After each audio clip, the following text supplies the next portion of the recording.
Good afternoon. Glad you're with us this afternoon. You may remember 2 weeks ago the National Assembly voted to pass legislation that would allow independents to run for office in Parliament. The legislation is strongly criticised. It makes it much harder for an individual to run for office than it does for political parties. Now, the Democracy Development Programme is running workshops on this issue. Sphamandla Mhlongo is the Senior Programmes Manager at the Democracy Development Programme. Sphamandla, good afternoon to you. The National Assembly has passed this legislation. Clearly, you're still fighting against it. What are you trying to do now? Thank you very much, Stephen, and good day to the listeners and viewers as well. So essentially what we and a number of civil society organizations are trying to do is at least place pressure on both the NCOP, National Council of Provinces, as well as the President prior to the signing of this bill, of this amendment bill, into an act in order to try and prevent what we see as clearly unconstitutional elements of the process, which we feel that will undermine the intention both of the spirit of the judgment from the Constitutional Court, but also the intention towards creating better mechanisms for accountability within our electoral system. And so when we convene communities and constituencies across the country, we want to give an opportunity for people on the ground to actually voice either their concerns or whatever it is that they feel about the electoral amendment bill prior to it passing the President's desk in December. One of the things about a bill like this is that it can be quite simple to vote. It can also be quite complicated. You sometimes have different ballot papers, for example. Is that one of the problems here? Sometimes, I'm supposed to understand all of this. Sometimes I bang my head on the desk trying to work it all out.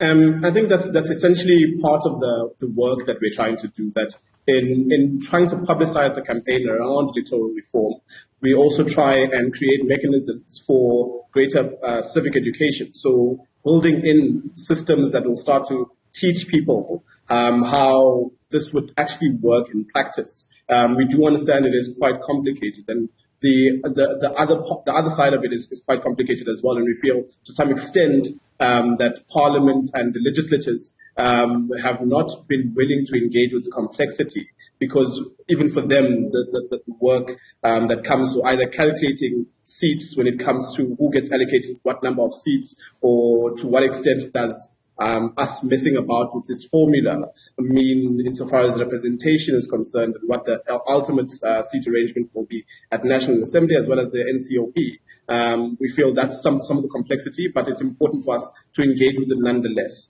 That the work of co-creating this new electoral system towards greater accountability and transparency in government is work that is worthwhile, at least in the early parts. It's something that we should be investing a lot of our time. We feel that insofar as the public participation processes that have happened so far, most of them have missed the very important element of actually unpacking what is at stake for citizens, should either the bill continue as it is, or even for the bill to not be a part of public discourse. And so that's the work that we as civil society are trying to convene around. One of the things is it's quite easy to critique something that, the National Assembly passes. It can be much harder to get a broad group of people from broad base in society, and work out an alternative. Are you trying to do that as well? In other words, put forward what you believe would be a better system? No, definitely. Part of the work around the cross-country is also to try and surface what citizens see as the values they need to underpin a new electoral system that we will try to establish if we were to dream bigger as South Africans. Sometimes we get too bogged down in the idea of deadlines. This had to be enacted by this date, and therefore, in order to enable the IEC to prepare itself for election or so forth. But we have to remember that this conversation around electoral reform didn't just start in the Constitutional Court judgment of 2020, but prior to that, there were a number of sittings, including the Van Zyl-Slabbert report. And so when we look at it from that perspective, we think that it's a conversation that has come to fruition. It's important then we start to think about the more practical elements of this work and actually pin it down to something more practical for citizens to be able to digest meaningfully. And of course, the introduction of private members' bills, for instance, would be something that we would be able and be willing to undertake. We'd be happy to draft the legislation and then have parliamentarians themselves actually look at it. And that's primarily on the basis of the public engagements that we've had, that we feel necessary might have potentially fallen short from the National Assembly's perspective when they did the initial public hearings in January this year. Do you think there's any prospect of convincing the National Assembly, essentially it was a couple of the smaller parties, the EFF and the ANC, that voted for it, of getting them to change their mind?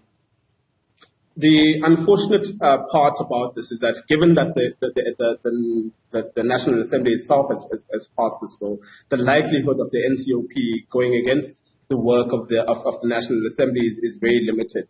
And so most of the pressure will now start to be exerted on the President himself, that either he return the bill to Parliament in order to have greater more work done in order to ensure its constitutional muster, and if he chooses not to, or if it comes back to him, then he has the ability to then refer it to the Concord. And we would prefer for this work to happen within the space where the President himself is undertaking this of his own volition, or it could eventually end up in a space where this bill, and when it becomes an act, is then contested at a constitutional court level by civil society itself. And that becomes problematic because of the amount of time that a legal process of that nature would have to take. And so we've already started hearing from the Independent Electoral Commission, for instance, that whilst we might want to debate this as far as we'd like, time is also an issue insofar as getting the right mechanisms in place for both the civic education campaign, because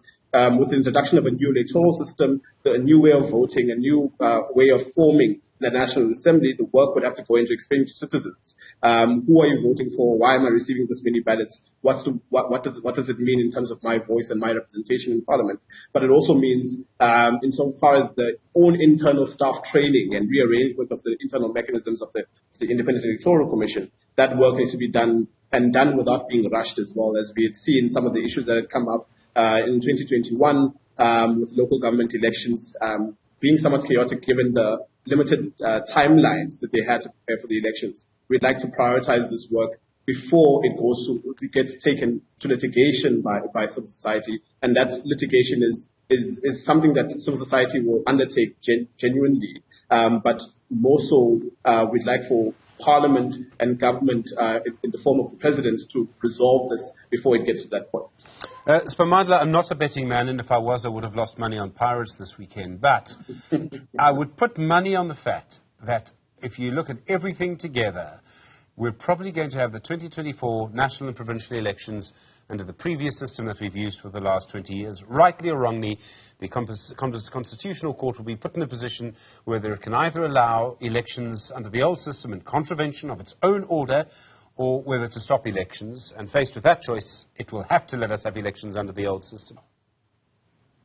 I think whilst we hear that and we understand that those might be the pressures that the Constitutional Court itself might have to bear and deal with, I think it's, for one part of the conversation is that we think it's a bridge that will cross when we get to it. We think that applying the necessary pressure at this point in time will ensure that we don't get to a point in future when we feel like government, either civil society has been lackadaisical in its role as a voice or as someone who's meant to be able to elevate the voices of citizens, but also that we haven't allowed Parliament to once again falter on its own mandate when it comes to the Constitution, given the past failures of Parliament in order to follow through with its mandate. And so we don't want to relax just because of the difficulty either that the courts or the Independent Electoral Commission itself might be facing, but that if we don't take this moment into cognizance, both as a civil society, as institutions of government,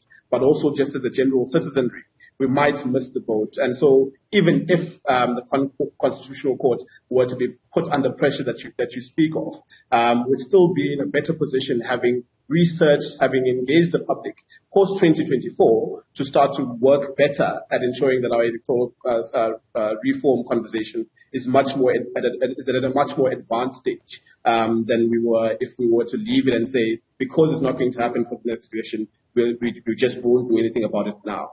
Sphamandla Mhlongo, thank you. Senior Programs Officer at the Democracy Development Programme. Really do appreciate it.